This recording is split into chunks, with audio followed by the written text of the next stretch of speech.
Hello, everybody. It is your host, Kirby Gunnarsson, aka the Ball Brawlers, aka your defending Yarski champion.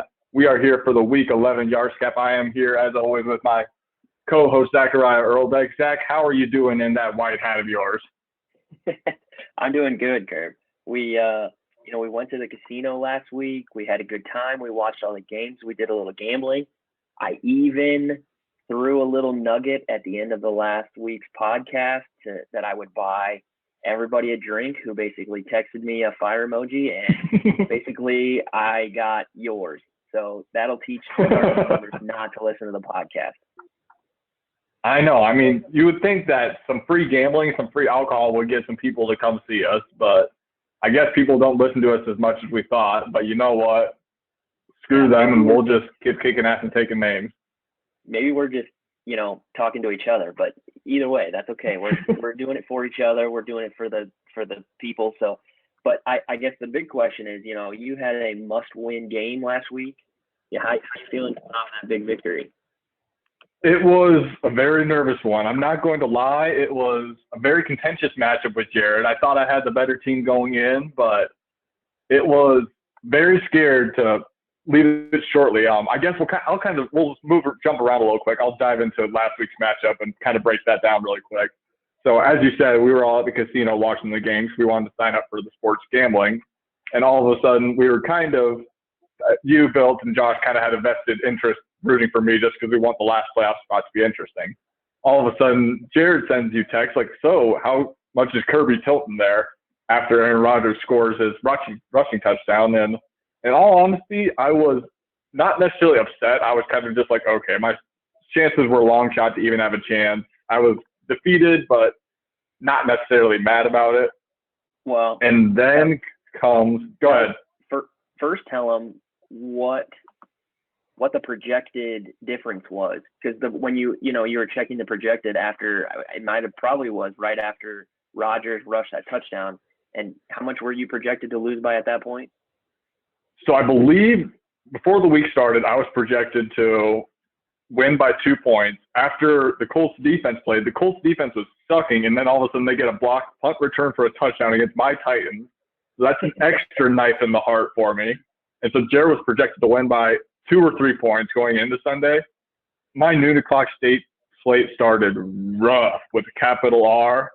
And so that's one thing. And then after Rodgers' rushing touchdown, I think he was a 27-point favorite where we were pretty much just locked and loaded, like, oh, wow, this game is done. I actually said verbatim, guys, put a knife in me because I am cooked.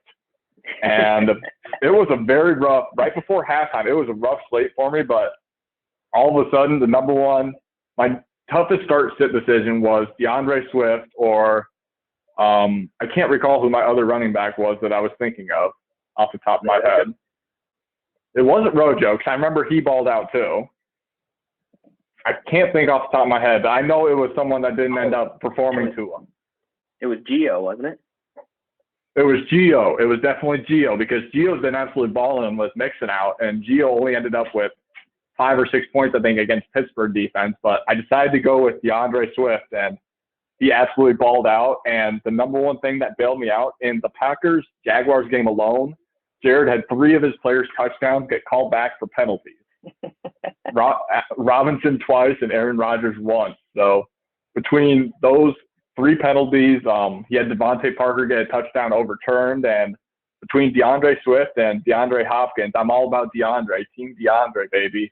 They just absolutely balled out, and I am 1 week closer and 1 game out of the playoffs. And so long as I handle my business against Josh, I will officially be tied for the last place of the Yarsky playoffs. So you guys, Undertaker gift, you guys tried burying me after I lost to Kyler, but I'm coming back and I'm rising from the ashes, baby, and I'm just taking it 1 week at a time. All about Josh this week.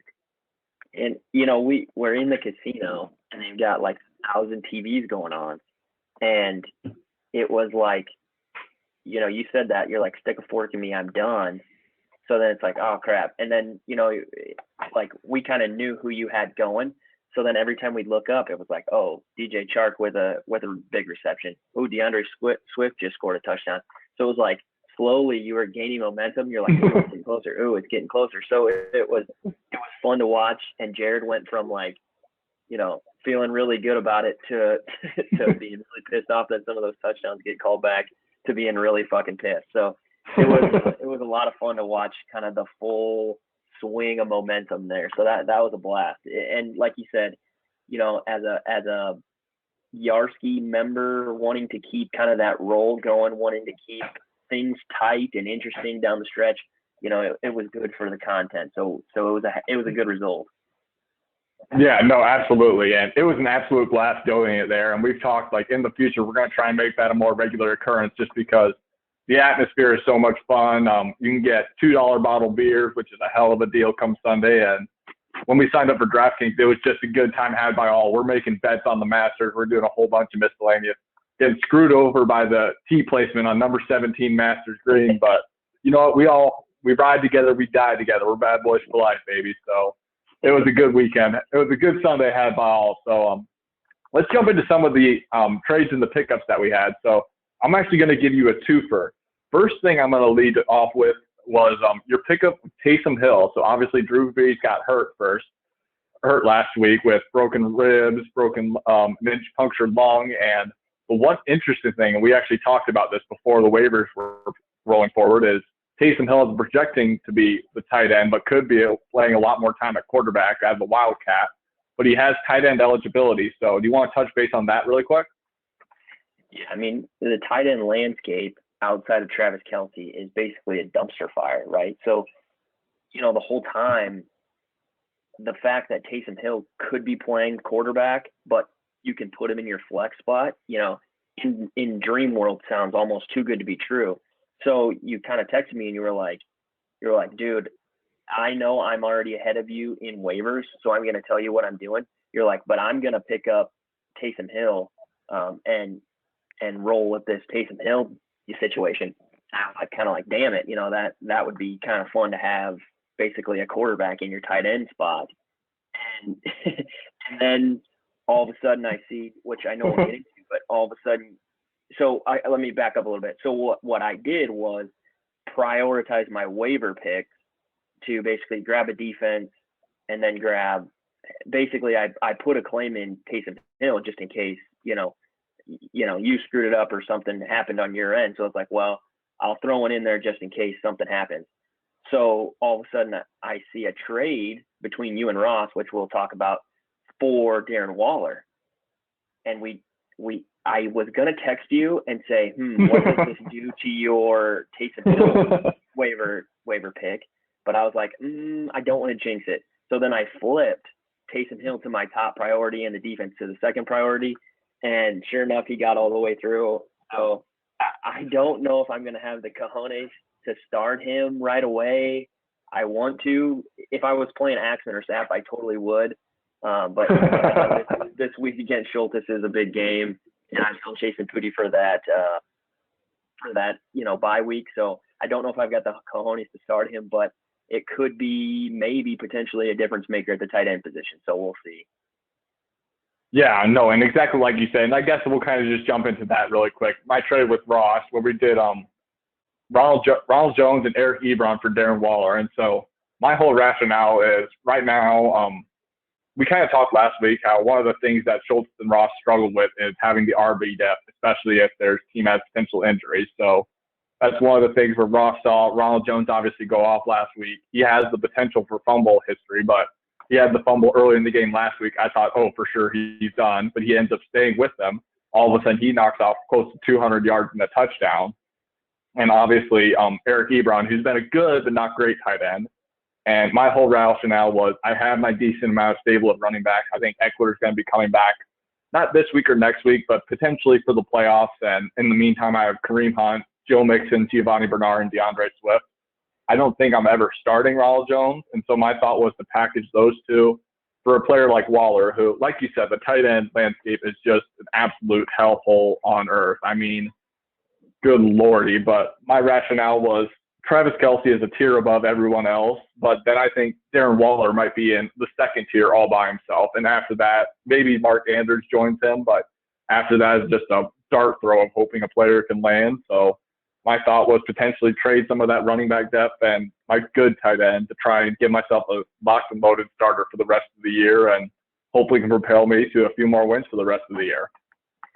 Well, to be honest, after the trade went through, two things went through my head. The first one was, maybe Ross is listening, because we've been kind of harping on his RB depth on his team for the last how many weeks, and there he's out, trying to get some depth on his team. If you look at Ronald Jones, obviously he just had a blow up week last week, but right now he's the 10th rated running back. He hasn't had his bye week yet, but he's the 10th rated running back. So, especially in a season with COVID, messing everything up, depth is important. So I think it was a pretty good trade for both sides.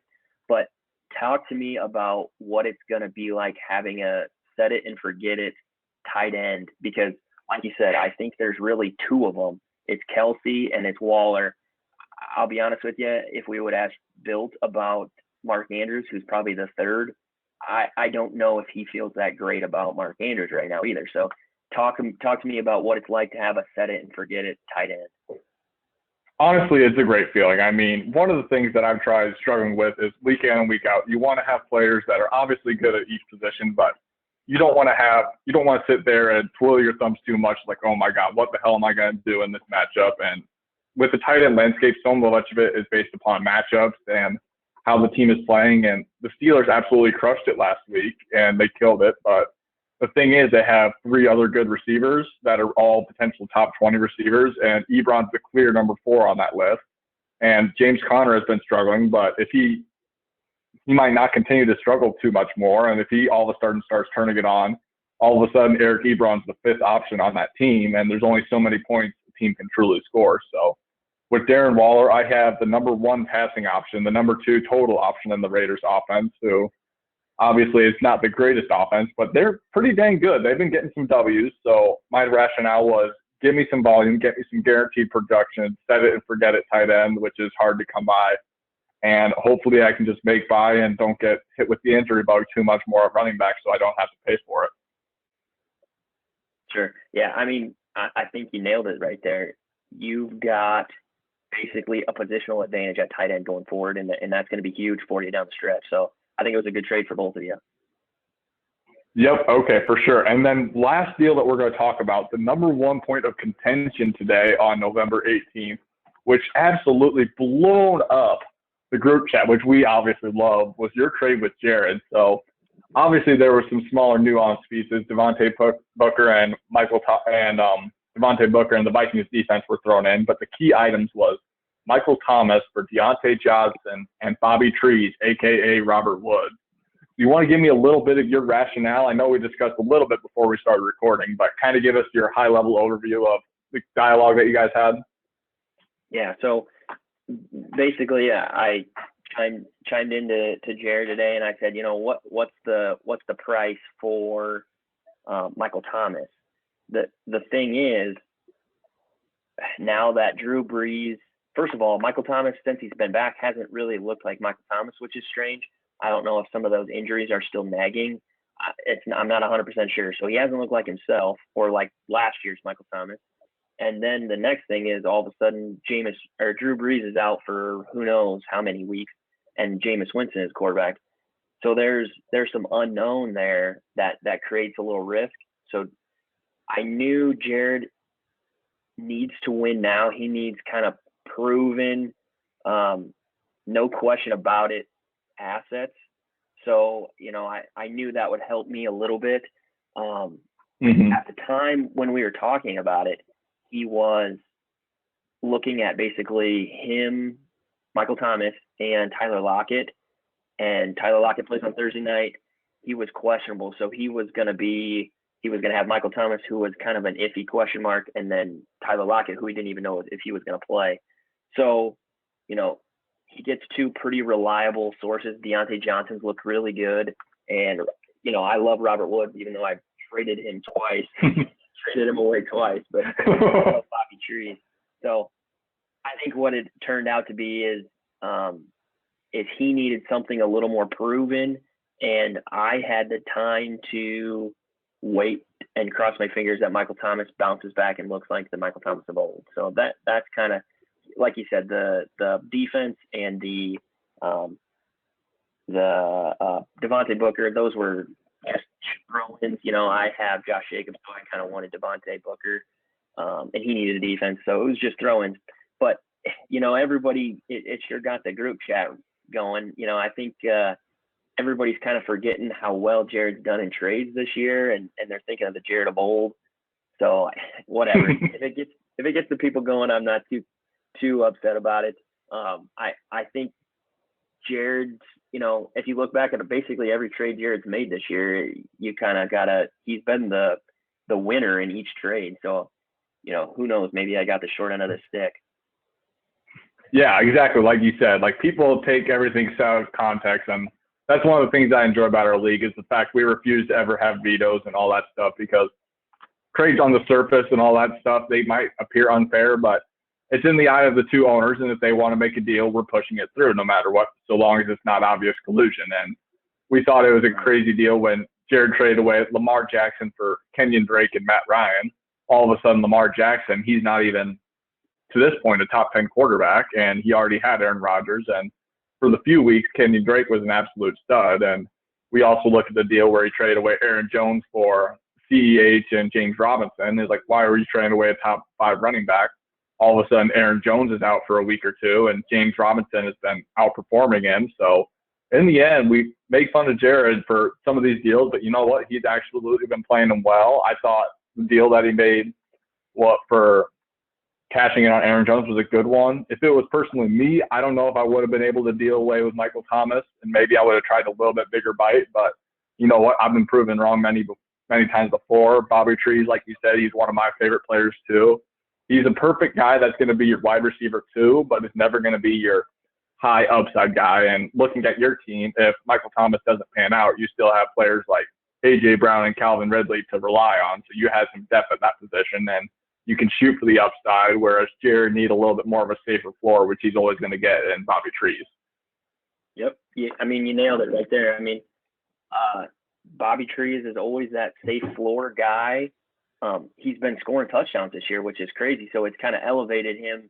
His ceiling is a little higher than it normally is. So that's been the nice part about him. And then Deontay Johnson looks legit. Well, I was going to look up to see if Deontay Johnson got drafted. I forgot to do that. I mean, Deontay Johnson. He was drafted. Do you know what round? Because if you think about it, Deontay Johnson could be a legit steal next year if we're doing keepers again. That was one. Deontay Johnson was drafted in the 9th round, so he was an 8th round keeper. Yeah, and he's right now the wide receiver 20, and I think he's been hurt for a couple games, so he looks legit. So, and Juju's gone next year, so like I said, it gets the people going. That's just fine with me. I don't, hopefully, like I said, I'm hoping Michael Thomas turns out to be the Michael Thomas of old. But like you were saying with Aaron Jones, looking back, hindsight's 2020. James Robinson's outproduced Aaron Jones both weeks that Aaron Jones has played. So Jared's gotten the better of me in that deal. Like you said, he got the Kenyon Drake deal that looks really good now. So I'm going to make sure I keep receipts for the end of the year and shove it in people's faces. So. Amen to that. Well, hey, you know what? This is going to lead into one of the things on your receipts. I know that you are sitting here pretty with your current records. And so let's just dive into the power rankings. I have a feeling that the certain teams near the bottom are going to be pretty dang locked and loaded, but I'm wondering if I might slip into that number 6 spot. So do you want to lead it off with the bottom 4 teams that you got in your current power rankings? Yeah. So here we go again with the Axe and Staff debate, right? We have alternated, Staff and Axe have alternated 9 and 10 for 5 different weeks. They've flopped back and forth. So I think what we need to do is just quit guessing, put them both at the bottom. They're 10A and 10B, both terrible. I'll give the edge to Sapp and put him at 9. Basically he's 7-3 if he had just played Axman, coming off a nice victory against Valentino. So we'll leave Sapp at 9 and Axe at 10. I've got Kyler, tough loss to the fighting Alvin Kamara's. Ross. Basically puts his playoffs hopes at, pretty grim. So that's kind of the bottom three. So here at 7, we have a new member into the bottom 4 here. So Kirby has exited the Sacco power ranking threshold, and I have Jared slipping into number 7 spot. He's lost 5 of the last 6 games after starting 4-0. He has built this week, which is a huge game, absolutely huge. Jared needs to get off that skid. The question is going to be, is this the week? So after that, it doesn't get any easier because he goes Roth, followed by Schultes. So things are going to get really, really interesting in the middle there. And I know at some point we are going to touch on that, but things are starting to get really interesting. And just with the way Jared's been flipping, losing 5 of the last 6, that's tough to withstand. So I've got him at the 7th spot.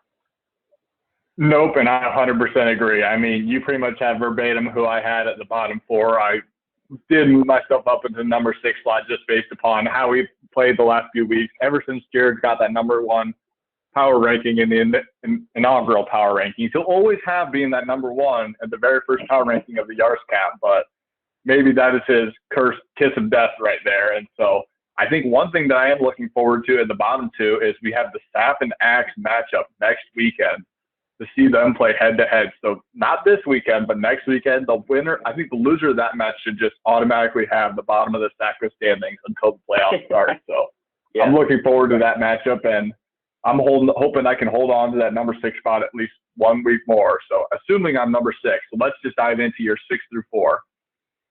So I'm actually going to throw a curveball at you, and I'm going to bury Built a little bit farther. I'm going to slot Mr. Valentino after a loss to Sap in the number 6 spot. Built's lost 2 in a row. He's got a tough slate. He goes Jared, Schultes, Roth. I know he does have the tiebreaker against you and Jared, but if you just look at the rosters between you and Built, Zeke is no longer upper echelon, I don't think. Chris Carson is still hurt. He hasn't made any big trades. I just think that Built is at the 6th member right now, and he's kind of sliding down the rankings. Yeah, no, I 100% agree. And one of the things that I'll jump in really quick with just him being number 6. And one of the things that I kind of noticed between me and Bill's team is we have a lot of similarities, whereas we both have good – now that I got Justin Herbert, I think we both got good quarterbacks. Our receivers, I think, are part of our strengths of our team, where he's got Keenan Allen, McLaurin. I think I do have slightly better upside with DeAndre Hopkins and Tyreek Hill. And I think our running backs right now, we don't have that true number 1 guy, but we have a whole bunch of guys that are low-end ones or mid-tier number 2s. Now that Zeke isn't that high-end number 1. But I think that might be the differentiator. I mean, if me and Bilt were to play 10 times over the next 10 weeks, I think I win 6 or 7 of the 10. So I do feel stronger about my team. But like you said, he does have the tiebreaker over me, so it makes it difficult trying to root against him, but I understand where you're coming from. Yep, and that's you pretty much nailed it. That's why I got Built at 6. I just, you're coming off a big win against Jared, so you have the tiebreaker against him. You get Axe this week, that should be a nice victory. So, yeah, I know I'm sticking my neck out here, but I just prefer your roster over Built. I think when you guys played way back in week 4, it was totally different teams now. So I think, like you said, I would give the edge to you in both the running back, the wide receiver, and the tight end categories right now. So, yeah, I've got the edge going to you, but in the 5 and 6 slot. So now the last member here in that middle grouping is Schultes. I've got him at the 4 seed. He has suffers a tough defeat without his horses. That puts him kind of 2 games behind Ross.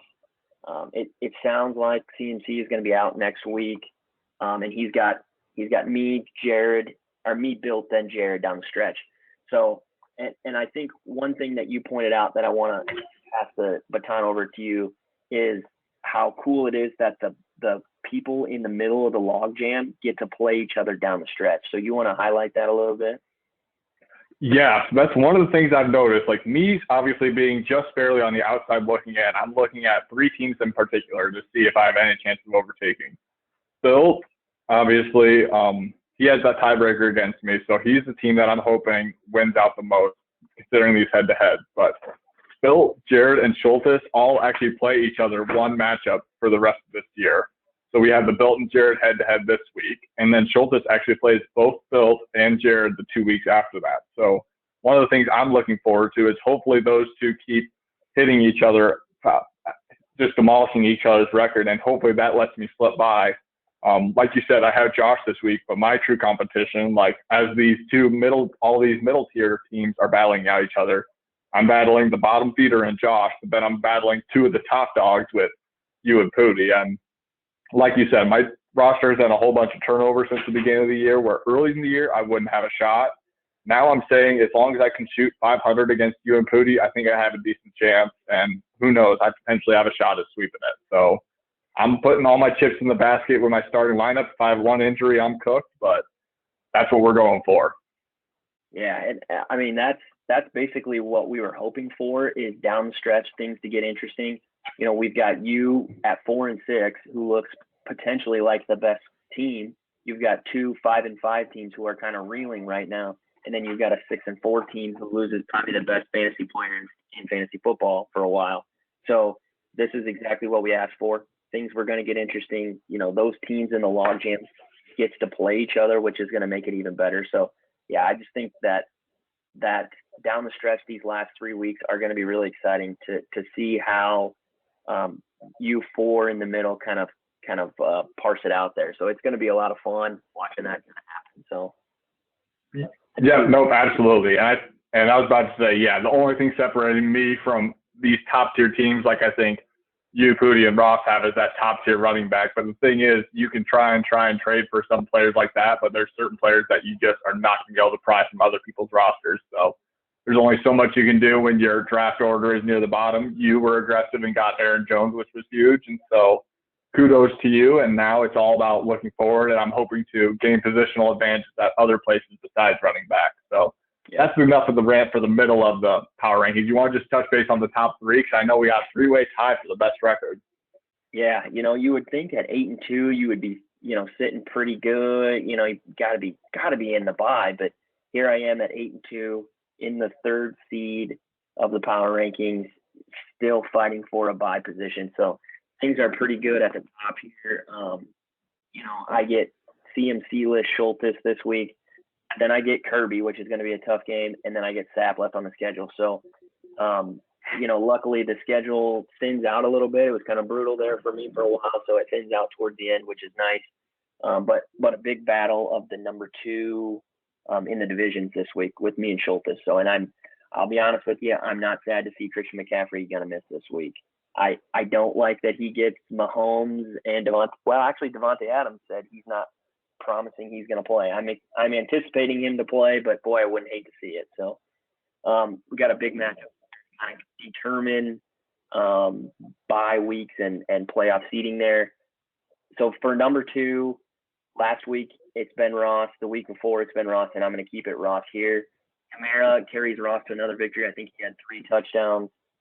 But the big thing on the slate this week is Ross and Pooty, number 1 versus number 2, battle of the number 1s. You know, I still got Pooty at the top. No reason to take him off the mountain. He scores the highest points last week. Chubb comes back and looks good. So I think this battle at the top, I know we're going to talk about it later, is going to be a lot of fun to watch. Pooty's kind of at a disadvantage with Josh Allen and Stephon Diggs stack on a bye, but I think I'm excited to watch the top 2 in the league battle it out this week. So that's kind of how I got the power rankings. I don't know if you would do anything different at the top there.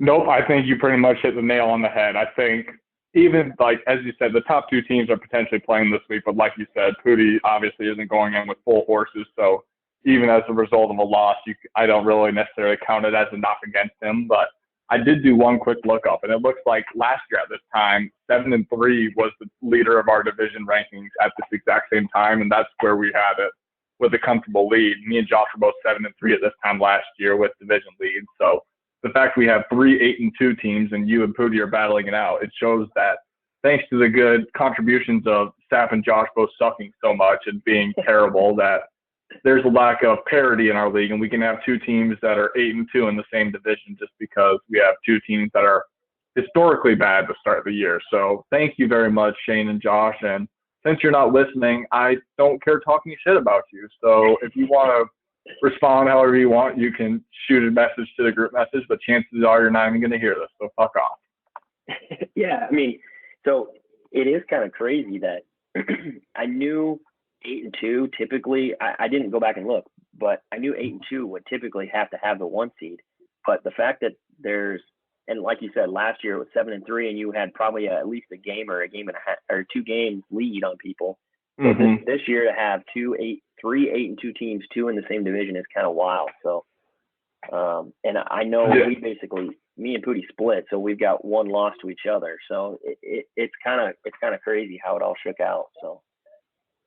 No, absolutely. So there we go. We got our Week 11 power rankings provided by Mr. Zachariah Earlbeck. And so I think we kind of mainly touched already on our go-forward matchups between that we kind of wanted to touch base on between the kind of logjam of matchups that we have in the middle between Bilt and Schultes and Jared. And one of the last items I guess I wanted to note really quickly, just to put the cherry on the top, was that Schultes, though he's sitting there with the 2-game lead on me, he also has, I think, potentially the most difficult remaining schedule. And the one key that's ringing over his head is Christian McCaffrey. He's already been ruled out this week. He's potentially, if he's ruled out again next week, he has a bye in the final week of our regular season. So it's very possible that Carolina rests him. And with that in mind, Schultes could be without his number 1 running back for the next 3 weeks. All of a sudden, they potentially goes 0-3 in that spread.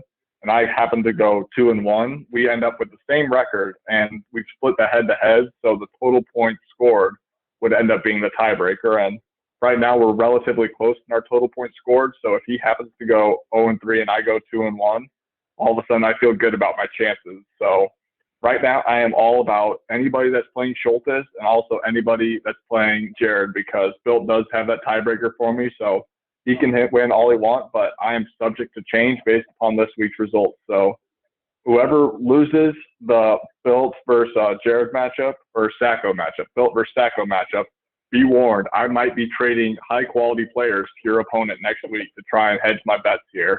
And that is totally justified in our league because it's no guarantee that I'm making the playoffs, and that makes my Sacco playoff chances that much worse. Yeah, I mean, if you look at Schultes' lineup and say that he doesn't get Christian McCaffrey for the next 3 weeks while he makes that playoff push, his team looks a lot different. So it will be very interesting to see.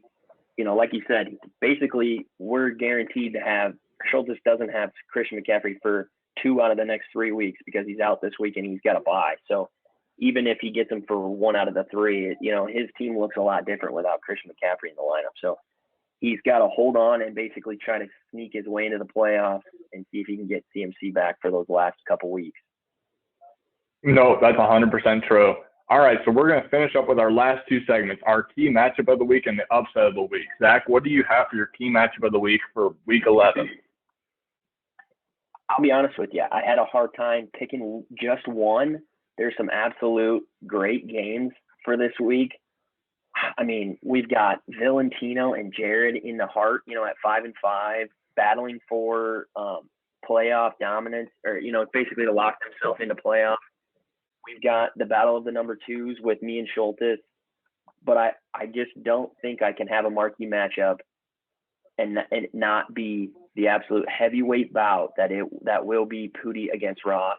We've got the battle of the number 1s, both fighting to keep their bye.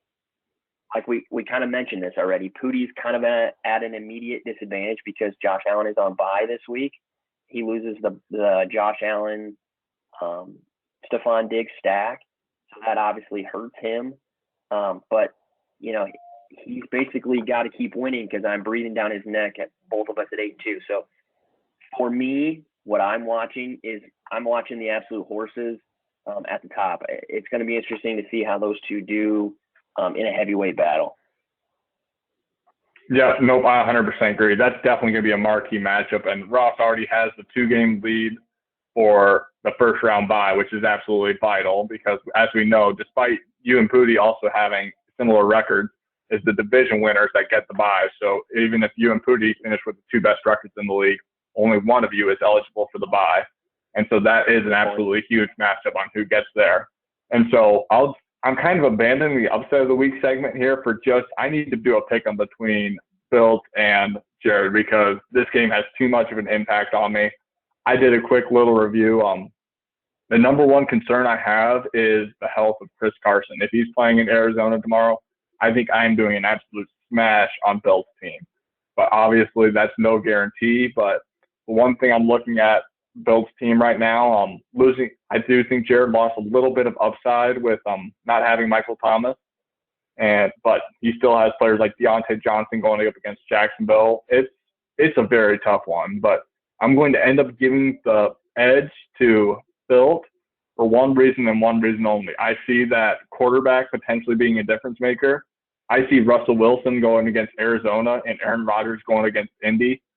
And like you said, Devontae Adams, he's probably going to end up playing, but he might not be 100%. And Indianapolis defense is an absolute they're no joke. You're definitely going to have to really play well against them, where I could see Russell Wilson going up for 35 or 40 against that Arizona defense. So I'm going to give the edge to Bill, which definitely works in my favor. And just looking at the depth of this team, even if Chris Carson is ruled out, he moves Antonio Gibson up to the RB slot, moves Tyler Boyd potentially into the flex. I'm not telling you what to do, Bill, but I'm telling you what to do. Put Tyler Boyd in your flex spot. And all of a sudden, I think he's got a pretty dang good chance to pull out the win and get me hopefully one step closer. But I'm not even too concerned with this matchup because all we're focused right now are on for in terms of the ball brawlers is the Von Miller Lights. So we're keeping our eye on the prize. We're keeping our head down, focused, and taking it 1 week at a time. And when I look at this matchup, it's really interesting because I don't think Chris Carson plays. He didn't practice at all today, so I don't think that Chris Carson's going to play, which obviously takes the upside right off of Bill's team. The last time that Arizona played the Seattle Seahawks, Tyler Lockett went for a 40 burger. Trust me, I know. I watched it happen against me. So, you know, if basically what happened last time was Patrick Peterson's shadows DK Metcalf and they hyper focus on Tyler Lockett, you know, you could see a lot of Russell Wilson's production go to Jared's team. So that, you know, that could take away some of that that difference between Russell Wilson and Aaron Rodgers' matchup this week. So I think we've got an absolute barn burner this week. Boy, I don't think Chris Carson plays, which I think limits the upside of Bills this week. So I'm absolutely excited to watch this matchup. Don't get me wrong. It's going to be a good one. Thursday night is going to be a good one. I know that we got 2 high-powering offense, so it's going to be a whole bunch of points scored for a whole bunch of teams across the Yarski. So we're going to have ourselves a hell of a game on Thursday that is really going to set the table for what people are going to do on Sunday. So just add one more little underlying to this matchup. We haven't really talked today about the I don't know what you want to call it, the side feud that has been happening between Bilt and Jared. It's definitely real. It's definitely there. So this is going to be huge in terms of the group chat, because I think no matter which way it goes, because Valentino has lost 2 in a row, so the group chat's been a little quiet because he hasn't been able to talk shit because he's lost. And, you know, if Jared beats Bilt in a major game, boy, oh boy, will we see the group chat light up. So I think, you know, that's another storyline that we got to pay attention to is kind of the side feud that Jared and Bilt have going this year. Oh, yeah, absolutely. And that's one thing. And you know what? You mentioned that earlier, and there's one other thing that we have not mentioned yet. We would be remiss in not bringing this up. Bill lost to Sap. I mean, maybe we did bring it up, but what the fuck happened? It's Sap. Yeah. Like, Bill seriously, how did Sap. like Sap?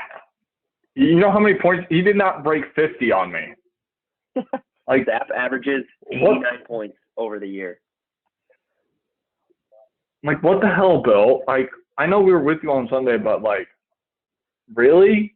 I mean, he didn't even start Tom Brady, who's dropped over 30. I mean, you even had that free square. Like, he didn't start Gronk, who had more points. I mean, basically, Gronk was the tight end 1 on the week, I think, and he had him on his bench. Brady scores 30, which would have been 10 points more. So, honestly, it could have been – the drubbing could have been a lot worse. But, yeah, Bill, boy, I don't know what to tell you. That's a humiliating loss, and I don't know how you recover from a loss like that. And honestly, I was confused why I was ahead of Bill in your power rankings, but looking at this, it's a no-brainer. I mean, that's just embarrassing. Exactly. You just can't lose to Sap and expect to stay where you're at in the power rankings. You're going down if you're losing to Sap. So, end of story. I don't want to hear a damn thing, Valentino. And so we're going to book that absolutely for Sap's next appointment. Who's Sap playing this week? I think he gets Ludd. Okay, well, Luddy, wait, if Sap beats Luddy, are you officially willing to put Sap ahead of Luddy in the power rankings? Because you have to drop if you lose to Sap. Boy, right now we have Sap projected 78 points. So we'll cross that bridge when we get there, I suppose. Hey, you know what? That's a good way to recap it. It gives leaves us on a little cliffhanger. And you know what? Hopefully next week's Yards Cap we'll be able to do it in person. And if not, Zach's got one last thought before we leave here. Yes, one last thought, quick. Not only is Sap projected 78.5, but he's also starting a tight end in his flex position. So that just kind of gives you a feel of where Sap's team is at. Yeah, it's an absolute dumpster fire. Well, you know what? Sap's now living the married life. I mean, he's trying to find the tight end whenever he can because Lord only knows he's not getting it from Sammy. So if he's got to flex the tight end, he's got to do what he's got to do. So more power to him, my brother. But you know what? Hey, you know what? I think that's going to wrap us up for Week 11. I mean, we didn't even have our guest on this week, but we probably ended up running long. But you know what? I don't give a shit because we had a hell of a time doing it, man. Yeah, any last thoughts, Zach? You know what? We're gonna run long when things start to get really interesting in the middle there. I mean, there's some things to dissect, some things to discuss, and I think we're gonna have a similar situation next week as teams continue to kind of shake out in this playoff race. So yeah, I know Axon was bitching that we were going too long and that it's just too goddamn long. Well, you know what, Ax? There's lots to talk about here. When you're at the bottom, you don't have much to pay attention to, so we got lots to cover. So, amen to that. Well, hey, you know what? That's going to do a wrap for the Week 11 Yards Cap. We are going to definitely have a guest speaker on next week, maybe even a guest host. Maybe he'll be here for the whole entire thing. So, stay tuned for that, and we can't wait to hear from you guys next week. And happy fantasy football, everybody. peace.